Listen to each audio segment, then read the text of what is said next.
जय श्री राम, हर हर महादेव। मैं अधिवक्ता भाग्य श्रीवास्तव वाराणसी से पुनः आप लोग के समक्ष उपस्थित हूँ एक नए वीडियो के साथ, नए ऊर्जा के साथ। और मुझे विश्वास है कि आप लोग भी ऊर्जावान होंगे। हम लोग चर्चा कर रहे हैं भारतीय नागरिक सुरक्षा संहिता अधिनियम सन 2023। इस विषय में हम लोगों ने session trial, magistrate trial, summary trial, summon trial और प्ली ऑफ बार्गेनिंग तथा अपील का प्रोविज़न हम लोगों ने देख लिया है। आज हम लोग रिवीजन देखेंगे। यूट्यूब चैनल पे हमने अपलोड कर दिया है इन सब चीज़ों को, और उसी क्रम में आगे हम लोग रिवीजन के बारे में आज देखेंगे कि रिवीजन का प्रावधान क्या यहाँ दिया गया है नए अधिनियम में। चूँकि धारा 438 हम लोग पॉपुलर धारा था अपने CRPC में, एंटीसिपेटरी बेल के रूप में जाना जाता था। यहाँ 438 रिवीजन के रूप में देखेंगे हम लोग। और धारा 438 से लेकर के 445 तक में अध्याय 32 में दिया गया है। अब देखते हैं एक एक करके धाराओं में क्या बदलाव है। बदलाव कुछ नहीं है, बस यहाँ थोड़ा सा बदलाव किया गया है बेल बॉन्ड को लेकर के कि यदि कोई व्यक्ति पर विरुद्ध है और रिवीजन दाखिल किया गया है तो न्यायालय, रिवीजनल न्यायालय चाहे हाई कोर्ट हो या सेशन कोर्ट, चाहे तो बेल बॉन्ड पर उसको छोड़ सकता है। तो बस इतना केवल इसमें बदलाव किया गया, बाकी सब कुछ वही है। हम लोग एक धाराओं को देखते हैं। धारा 438 कहता है कि the high court or any session जज may call for and examine the record of any proceeding before any inferior criminal court situated within its or his local jurisdiction for the purpose of satisfying itself or himself as to the correctness, legality or propriety of any finding, sentence or order recorded or passed, and as to the regularity of any proceeding of such inferior court, and may, when calling for such record, direct that the execution of any sentence or order be suspended, and if the accused is in confinement, that he be released on his own bond or bail bond pending the examination of the record। अब थोड़ा सा यहाँ पे बस केवल यही बदलाव आया है कि जब रिवीजन कोई कर रहा है हाई कोर्ट या सेशन कोर्ट और जो अभियुक्त है वो कन्फाइनमेंट है, तो उस कंडीशन में विरुद्ध है तो उस कंडीशन में उसको बॉन्ड पर या बेल बॉन्ड पे जब तक वो रिवीजन चल रहा है तब तक उसको छोड़ सकता है। अब जो मेन इसमें है कि किस पर्पस से किया जाएगा रिवीजन, तो इसमें 4 ही है। एक करेक्टनेस है, लीगलिटी है और प्रॉपेरिटी है। और ये किसके बारे में है? एनी फाइंडिंग, सेंटेंस और order recorded or passed, and as to the regularity of any proceeding of such inferior court। अब inferior court में आगे हम लोग एक्सप्लेनेशन में देखेंगे कि एग्जीक्यूटिव मजिस्ट्रेट भी आते हैं, जैसा कि पिछले धारा 497 में दिया गया था CRPC में, वैसे ही यहाँ पर भी दिया गया explanation. All magistrate whether executive और judicial and whether exercising original और appellate jurisdiction shall be deemed to be inferior to the session judge for the purpose of this subsection and of section 439। मतलब इस section के लिए या जो subsection 439 के purpose से है उसमें सभी इन्फीरियर माने जाएंगे, एग्जीक्यूटिव मजिस्ट्रेट भी। अब उपधारा 2 कह रहा है कि the power of revision conferred by subsection 1 shall not be exercise in relation to any interlocutory order passed in an appeal, inquiry, trial और अदर प्रोसीडिंग। इन इंटरलॉक्टरी आर्डर के लिए कोई भी रिवीजन नहीं एक्सरसाइज किया जाएगा। फाइनल आर्डर जो अभी हम लोगों ने 4 चीज़ देखा था कि फाइनल आर्डर हो, कोई सेंटेंस हो या कोई इस तरह का फाइंडिंग हो, तो उसमें सुना जाएगा, अन्यथा की स्थिति में रिवीजन नहीं होगा। उपधारा 3 कह रहा है कि if an application under this section has been made by any person either to the high court और टू द सेशन जज, no further application by the same person shall be entertain by the other of them. कर अगर जो एक से अधिक कोई व्यक्ति हैं और जिसमें एक के द्वारा अगर जो कोई रिवीजन दाखिल कर दिया गया है तो दूसरे के द्वारा फिर दूसरे कोर्ट में रिवीजन लाई नहीं किया जाएगा, वो उसी में रिवीजन को एक साथ सुन लिया जाएगा। अब पावर क्या है, तो धारा 439 में पावर की बात कर रहा है कि on examining any record under section 438 or otherwise, the High Court or the Session Judge may direct the Chief Judicial Magistrate by himself or by any of the magistrate subordinate to him to make, and the Chief Judicial Magistrate may himself make or direct any subordinate magistrate to make further inquiry into any complaint which has been dismissed under Section 226 or subsection 4 of the Section 227 or into the case of any person accused of an offence who has been discharged. अब देखिए ये कह रहा है कि हम लोग CrPC में जब पढ़े थे धारा 200 से लेकर के 204 तक प्रक्रियाएं, वही प्रक्रिया यहाँ पर भी बता रही है जो धारा 226 227 के तहत कह रहा है कि कोई डिसमिस कर दिया जा रहा है कोई कंप्लेंट, जो कि धारा 223 में यहाँ पे स्टार्ट होता है। तो ये कह रहा है कि कोई कंप्लेंट कर दिया जाता है डिसमिस या किसी अभियुक्त को डिस्चार्ज कर दिया जाता है, तो उस कंडीशन में इंक्वायरी के लिए या तो चीफ जुडिशियल मजिस्ट्रेट को कर दिया जाएगा या चीफ जुडिशियल मजिस्ट्रेट अपने किसी सबऑर्डिनेट को कर देगा जब उसको किया जा रहा है कि इंक्वायरी करें। लेकिन ये प्रोविजन इसमें दे रहा है कि provided that no court shall make any direction under this section for inquiry into the case of any person who has been discharge unless such person has had an opportunity of showing cause why such direction should not be made। ये कह रहा है कि जब तक जो discharge किया हुआ व्यक्ति है उसको जब तक सुनवाई का अवसर नहीं दे दिया जाएगा तब तक इसमें कोई भी आदेश पारित नहीं किया जाएगा। मैंने रिवीजन के पावर का इस्तेमाल करते समय उसके खिलाफ कोई भी आदेश पारित नहीं किया जाएगा जब तक कि उस व्यक्ति को न सुन लिया जाए। अब ये केवल एक डिस्चार्ज के बारे में बात कर रहा है, न कि वो डिसमिसल के बारे में बात कर रहा था जो रिवीजन में बात की गई है यहाँ पे। अब इसके बाद सेशन जज पावर ऑफ रिवीजन की बात कर रहा है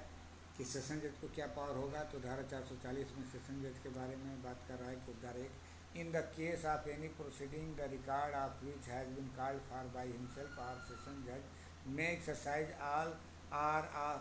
any of the powers which may be exercised by the High Court under subsection 1 of the 442। मतलब जो 442 में हाई कोर्ट एक्सरसाइज कर सकता है पावर का, वो सारे पावर को एक्सरसाइज सेशन कोर्ट भी करेगा। अब उपधारा 2 कह रहा है कि where any proceeding by way of revision is commenced before a session judge under subsection 1 the provision of subsection 2, 3, 4 and 5 of section 442 shall so far as may be applied to such proceeding and references in the said subsections to the High Court shall be considered as references to the session judge। मतलब जो भी धाराएं वहाँ से high court के लिए निर्देशित की गई हैं वो सब की सब धाराएं जब ये पावर का इस्तेमाल कर रहा होगा तो वो सारी धाराएं वही समझी जाएंगी कि ये हाई कोर्ट के प्रति भी और सेशन कोर्ट के प्रति भी निर्देश यही है। अब उपधारा 3 कह रहे कि where any application for revision is made by और on behalf of any person before the session जज the decision of the session जज there on it in relation to such person shall be final and no further proceeding by way of revision at the instance of such person shall be entertained by the High Court or any other court। कह रहे कि एक बार अगर जो session court में revision दाखिल कर दिया गया और उस पर फाइनल आदेश कोई सुना दिया है सेशन कोर्ट ने, तो उसी मैटर को फिर लेकर के हाई कोर्ट और या किसी अन्य कोर्ट में सुनवाई नहीं होगी। अब पावर ऑफ एडिशनल सेशन जज के बारे में ये धारा 441 बताता है। तो धारा 441 पढ़ने के पूर्व मैं बता दूं कि एडिशनल सेशन जज के पास डायरेक्ट कोई मामले नहीं आते हैं, उसके पास मामले ट्रांसफ़र किए जाते हैं या तो सेशन कोर्ट के द्वारा या हाई कोर्ट के द्वारा। तो जैसा उसके पास मामला आता है वो उसकी सुनवाई करता है।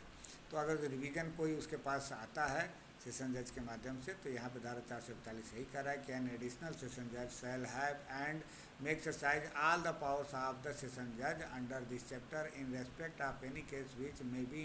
transferred to him by or under any general or special order of the session judge। ये कह रहा है या तो उसको कोई ट्रांसफ़र किया गया है फाइल या सेशन जज द्वारा या कोई स्पेशल ऑर्डर द्वारा उसके पास कोई फाइल आया है, तो सारे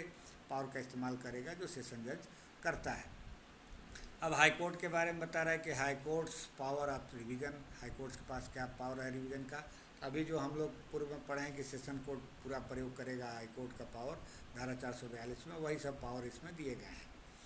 अब धारा 442 करें, in the case of any proceeding the record of which has been called for by it self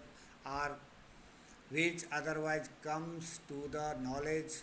the High Court may in the discretion exercise any of the power conferred on the Court of Appeal by section 427, 430, 431 and 432 or on the Court of Session by section 344, and when the judge composition the Court of Revision are equally divided in opinion, the case shall be disposed of the manner provided by section 433। अब इसके कहने का मतलब ये है कि जो appeal में सेशन कोर्ट द्वारा प्रक्रिया अपनाई जाती है, वो सारे प्रक्रियाओं को से हाई कोर्ट अपनाएगा। और धारा 392 में हम लोग CRPC में जो पढ़ते थे, वो ये धारा यहाँ 433 में मेंशन है कि यदि दो जजों द्वारा अगर जो बेंच है और उसमें बराबर में ओपिनियन इक्वल डिवाइडेड हो जाता है, तो फिर तीसरे किसी बेंच के पास भेजा जाएगा जो कि अपना अभिमत करके उसको पुष्ट करे। तो वही बात ये कह रहा है कि अगर जो कोई ओपिनियन डिवाइडेड है तो उस कंडीशन में धारा 433 का प्रक्रिया फॉलो किया जाएगा। उपधारा 2 कह रहा है कि no order under this section shall be made to the prejudice of the accused or other person unless he has had an opportunity of being heard either personally or by advocate in his own defense। मतलब ये कह रहा है कि कोई भी आदेश तब तक नहीं दिया जाएगा जब तक कि कोई अभियुक्त हो उसको अपॉर्चुनिटी न दे दिया गया है और उसको सुनवाई का, उसको या उसके अधिवक्ता के माध्यम से सुनवाई करने का, डिफेंस करने का उसको अवसर न दे दिया गया हो। अब इसके बाद उपधारा 3 कह रहा है कि nothing in this section shall be deemed to authorize a high court to convert a finding of acquittal into one of conviction. ये कह रहा है कि अगर जो कोई एक्विटल किया हुआ व्यक्ति है तो रिवीजन के माध्यम से इसमें उसको ऐसा पावर नहीं मिल जाता है कि उसको कन्विक्शन में बदल दे। अब देखिए अपील में तो है, अपील में सारी व्यवस्थाएं दी गई हैं, लेकिन रिवीजन में ये कह रहा है कि ऐसा कोई पावर यहाँ नहीं उसको दे दिया जा रहा है कि वो एक्विटल व्यक्ति को कन्विक्शन में बदल दे। अब उपधारा 4 इसका कह रहा है कि वेयर अंडर दिस संहिता an appeal lie and no appeal is brought, no proceeding by way of revision shall be entertained at the instance of the party who could have appealed। मतलब अगर कोई अपील लाई कर रहा है मामले में और उसमें अपील नहीं किया गया है तो रिवीजन नहीं सुना जाएगा, अपील ही सुना जाएगा, अपील ही दाखिल होगा। मतलब एक और बात यहाँ सामने आ गया कि अगर जो कोई अपील जिस मामले में है तो उसमें अपील दाखिल किया जाएगा, जिस मामले में अपील नहीं है उसमें अपील रिवीजन दाखिल किया जाएगा। और एक बात और ऊपर हम लोगों ने देखा है कि इंटरलॉक्यूटरी आर्डर के खिलाफ रिवीजन नहीं दाखिल किया जाएगा। अब धारा 5 कह रहा है कि वेयर अंडर द संहिता an appeal lies but an application for revision has been made to the high court by any person and the high court is satisfied that such application was made under the erroneous belief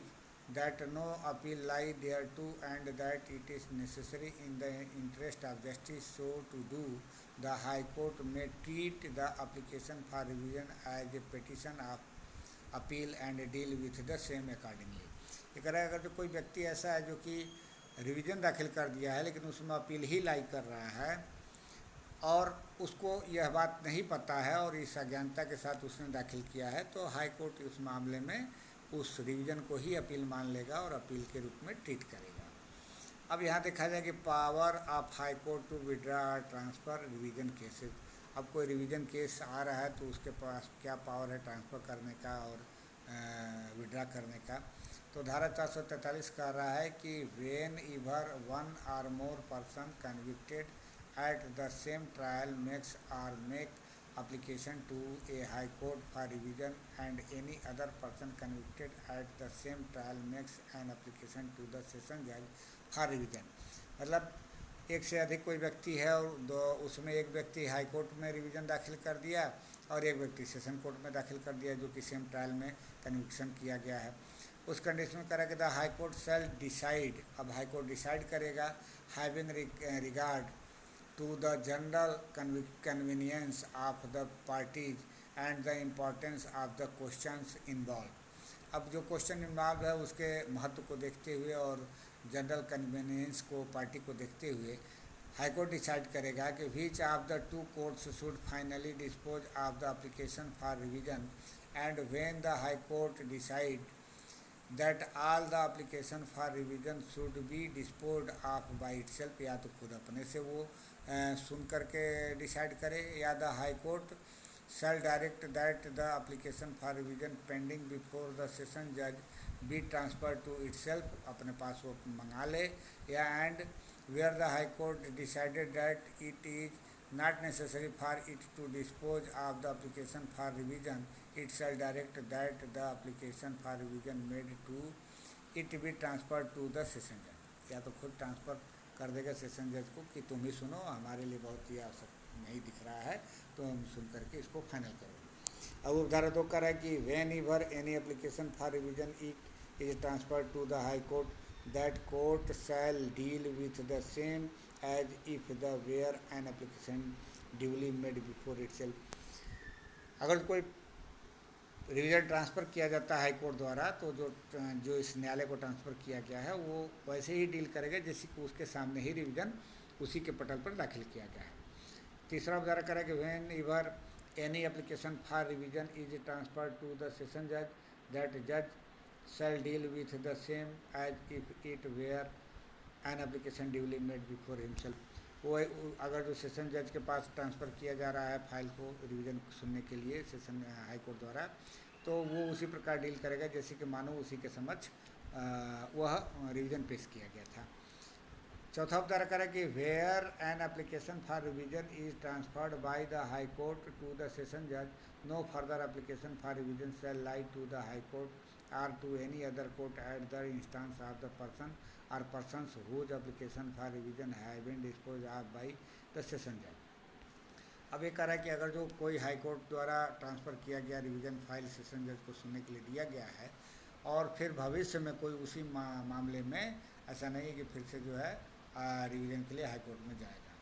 क्योंकि वो मान लिया जाएगा कि high court द्वारा ही सुना गया है। अब opinion of the court to hear parties, अब उसमें बता रहा है कि क्या होगा। Save as otherwise expressly provided by the sanhita, no party has any right to be heard either personally और by an advocate before any court exercising its power of revision, but the court में if it thinks fit when exercising such power here any party either personally or by an advocate। देखिए ये न्यायालय को बाध्यता भी है और न्यायालय का हाथ खुला भी छोड़ता है, पार्टी को भी स्वतंत्रता देता है और पार्टी को भी बांधता है। जब ऊपर कह दिया गया कि बिना अपॉर्चुनिटी के कोई रिवीजन नहीं सुना जाएगा, तो फिर यहाँ ये बात करें कि संहिता में वर्णन किए गए व्यवस्था के अनुसार ही होगा, उसके अलावा कोई नहीं, व्यक्ति को राइट नहीं है। तो जब राइट की बात ही नहीं है तो ऊपर प्रोविज़न में रखने की क्या बात थी। जब रख दिया गया है तो ये सेविंग क्लास देने का कोई मतलब नहीं था, लेकिन दिया गया है। इसमें न्यायालय भी फ्री है और पार्टी भी फ्री है, दोनों को राइट है, दोनों को मिला हुआ है, तो कोई दिक्कत नहीं है। अब high courts order to be certified to lower court. अब ये कह रहा है कि अगर कोई रिवीजन में गया है तो उसको बाकायदे जो है सुनवाई के बाद सर्टिफाई करके लोअर कोर्ट को भेजा जाएगा आर्डर, और उसके अकॉर्डिंगली लोअर कोर्ट अपना काम करेगा। When A case is revised under this chapter by the high court और सेशन जज, it or he shall in the manner provided by section 429 certified its decision or order to the court by which the finding, sentence or order revised or record are passed, and the court to which the decision or order is so certified shall thereupon make such order as are conformable to the decision so certified, and if necessary the record shall be amended in accordance therewith। तो यहाँ हम लोगों ने देखा revision का प्रावधान धारा 438 से लेकर के धारा 445 में अध्याय 32 में दिया गया है, और मुझे विश्वास है कि आप लोग को मेरी बात ज़रूर समझ में आई होगी। ऐसे ही हम नए नए वीडियो आप लोग के समक्ष लाते रहेंगे। आप लोग बने रहिएगा। और मेरा निवेदन है कि अभी तक मेरे इस चैनल को जिन व्यक्तियों द्वारा सब्सक्राइब नहीं किया गया है, कृपया सब्सक्राइब जरूर कर दें, बेल आइकन पर क्लिक कर दें, ताकि जब भी मैं कोई वीडियो अपलोड करूं तो आपको सूचना तुरंत मिल जाए। मिलते हैं अगले वीडियो में नए ऊर्जा के साथ। तब तक के लिए इजाज़त दीजिए। धन्यवाद।